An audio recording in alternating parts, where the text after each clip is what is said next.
This is East of Torn Camping Edition. Where am I again?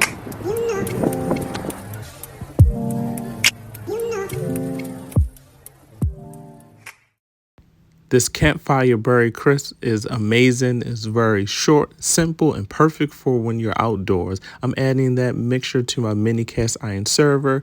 Put it over the campfire until it simmers and you start seeing those bubbles and you know it's ready. Then I'm hitting it with some good old granola on top to make it nice and simple.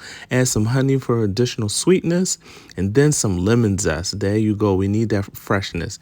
And this is East of Torn. I catch you guys in the next one.